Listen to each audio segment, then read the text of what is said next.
Hello everybody, and welcome to the March edition of the Farmers Supply Association Agriculture Report.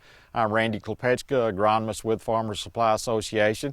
Well, we got us a break today to come out and tape outside. Got a good background here of a good wheat field, so not going to talk really about wheat today, but just had a good day to get outside. It's March, you know, it's time to start thinking about planting and everything, so I just wanted to tape outside. So that's why we're out here today. Again, we're getting a little break. We're taping on March the 11th. Haven't gotten a lot of field work done. Got a little bit of tillage work done the first 10 days of March. Got some burn down herbicides applied. Even got a little bit of pre-plant fertilizer out in the fields, but still not where we'd want to be for this time of year. You know, we got a very rainy forecast for the next week. I've got some guys that have told me that, you know, if they could get dry on the 23rd of March, I had one guy say he would plant rice, beans, and corn all on the 23rd if the weather would allow. So, you know, hopefully we're going to get a break after this rain system comes through for the next week or so and get a chance to get out in the field and get some stuff planted, because it sure would be nice to get an early start this year. I want to spend most of my time today talking about rice weed control. I say it every year. You know, it's one of my least favorite things to deal with, and I think anybody that's in an advisory role with rice farmers, it's one of their least favorite things to do, just because, you know, a lot of our herbicides, especially post-emerge, don't work well. There's a lot of factors there. One of the factors is resistance from barnyard grass to some of these herbicides. So that's where I want to start this month, is talking about that. Started last fall. I took several samples from actually 10 fields. These fields were in Craighead County, Jackson County, and Poinsett County. So we got a pretty diverse population, diverse areas that I sampled these barnyard grass plants from, and just to see if they were, what herbicides they were resistant to. You know, obviously these were fields that we had trouble getting control in, so we knew there was probably something going on, but just wanted to share those results with you this month. Of the 10 samples, 8 of them were classified as resistant to facet. 5 of those resistant to propanil, and that really surprised me quite a bit. I figured the propanil resistance would be right up there with the facet resistance, but again, a little bit less, with 8 resistant to facet, 5 propanil. 3 were resistant to Newport, 2 resistant to clincher, and fortunately none resistant to command. You know, we found a little bit of command resistance several years ago close to this area, but it really never has expanded much, and that's a good thing because we need command as part of our arsenal for sure. A couple of other herbicides were sampled or tested as well. They weren't classified as susceptible or resistant, but they gave our percent control. Loyant, which as everyone knows is a very new herbicide, only been around 3 or 4 years at the most.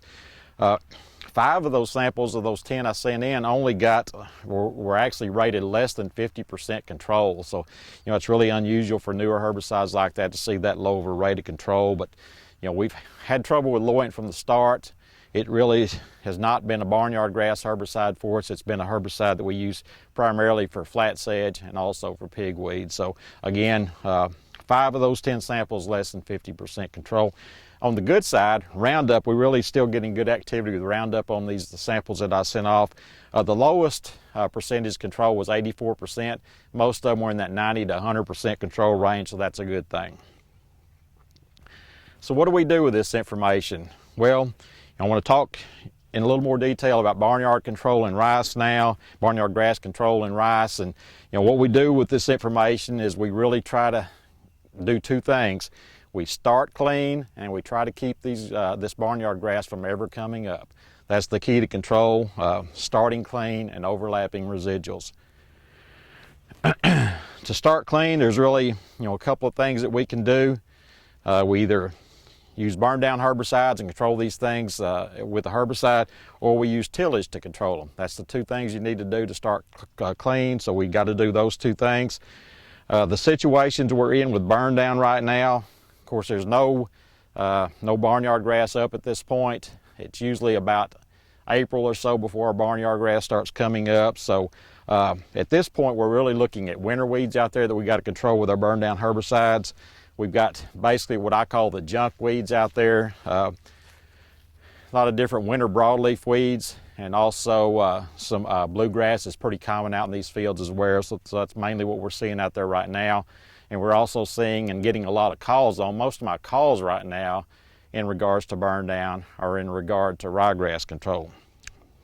So in these situations, like I said last month, normally what we're looking at is something like a Roundup and an additive in there to increase the activity on some of these hard to control broadleaf weeds that may be either resistant to to Roundup, or at least Roundup doesn't provide real good control of them. So we got to add something to that Roundup.